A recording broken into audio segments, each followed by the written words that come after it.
Let me tell you, this is something that I'm still trying to get to the bottom of. Every single person said, they say our hands are tied. We know this is wrong, but our hands are tied. Yeah. And so I followed it all the way up through. The president of the NCAA at the time was Mark Emmert. Now, of course, it's Charlie Baker.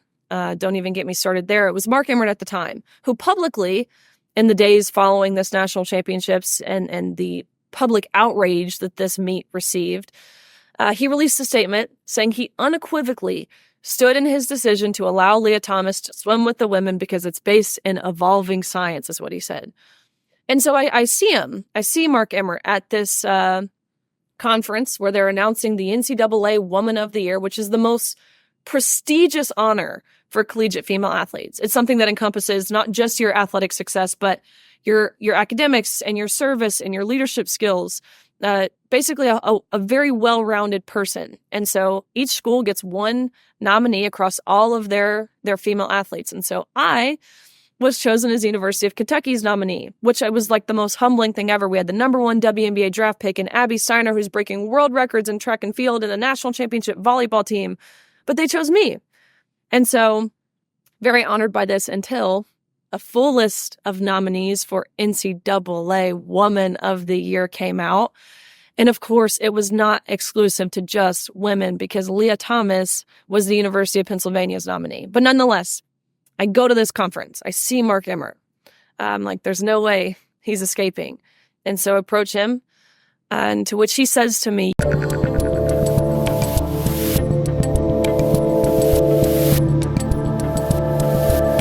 So it was really sort of doubly crazy because not only in essence did you actually win by tying him, you won in reality, but then being told you didn't win. So it's like they're hitting you twice there, which is sort of amazing. You did the thing you didn't even think you could do, and then you're being punished for it, which is rather extraordinary. Had you ever come across a trans swimmer before that, or was this sort of the first instance of all of that? So this was the first time for me seeing it happen in this way, where a male was allowed to compete with the women. But a few years prior, a swimmer at Harvard, a female, she was able to compete with the men. I knew this was wrong. I saw this as wrong, but I didn't really see the harm in it because, again, she was jumping down in the rankings majorly. And so I thought to myself, I mean, it actually never occurred to me it could happen the other way. I thought there were policies and provisions in place that would prevent that from happening. Again, not what happened. And now we've seen this social contagion take over every state, every level, every division, every sport. This is happening.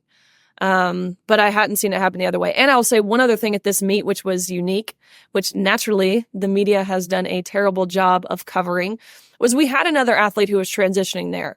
But this was an athlete from Yale. Of course she was from Yale because what else would you expect from the Ivy Leagues?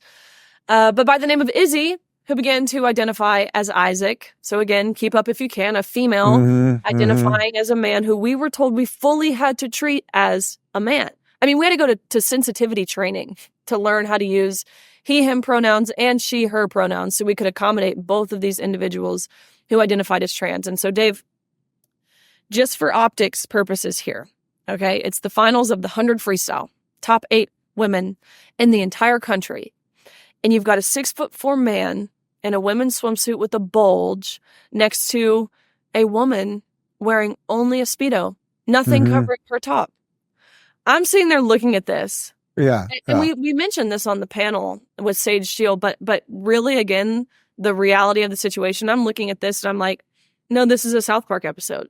This is like a Babylon Bee headline or like an SNL skit. I thought I was the crazy one. It must be. I'm the problem. But no, they both wrote in their arms with big black Sharpie, let trans kids play, as if they both weren't playing in the category that best suited their chances for success. Right. So. You just needed Macho Man Randy Savage to show up in a bikini and the episode would have been complete. We made a couple jokes about this last time, so we don't have to belabor the point too long, but you did just mention the bulge. And I do think there's an interesting piece related to that because in essence, William Thomas, at that time still had male genitalia that you can visually see. You're in the same locker room. I think we clarified it on the last show. He doesn't anymore, as he's now or he does, but his girlfriend doesn't, and he's now a lesbian, or it doesn't even matter. Other than just the absurdity around all of this. So you get it's after the race. You're told to tie, but he's going to get the gold medal. Who did they say was instructing all of this when they said, oh, well, we're told that, he has to get the gold or he has to get the first place ribbon? Like who are they referring to? Let me tell you, this is something that I'm still trying to get to the bottom of. Every single person they say our hands are tied. We know this is wrong, but our hands are tied. Yeah. And so I followed it all the way up through the president of the NCAA at the time was Mark Emmert. Now, of course, it's Charlie Baker. Don't even get me started there. It was Mark Emmert at the time who publicly, in the days following this national championships and the public outrage that this meet received, he released a statement saying he unequivocally stood in his decision to allow Lia Thomas to swim with the women because it's based in evolving science, is what he said. And so I see him. I see Mark Emmert at this conference where they're announcing the NCAA Woman of the Year, which is the most prestigious honor for collegiate female athletes. It's something that encompasses not just your athletic success, but your academics and your service and your leadership skills.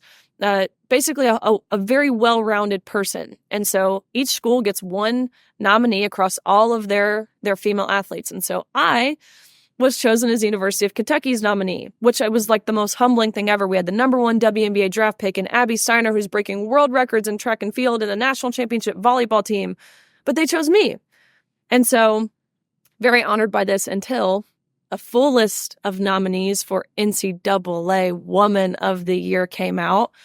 And of course, it was not exclusive to just women because Lia Thomas was the University of Pennsylvania's nominee. But nonetheless, I go to this conference. I see Mark Emmert. I'm like, there's no way he's escaping. And so I approach him, and to which he says to me, you keep going, you keep fighting, keep pushing. But the audacity for him to tell me to keep fighting as if he's not the one that I am fighting.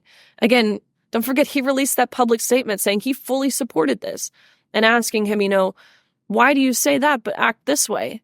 Our hands are tied. That's the president of the NCAA. Who's tying the president's hands? I think a lot of it's money. I think a lot of it's fear. They don't want to lose federal funding. They don't want to deal with lawsuits.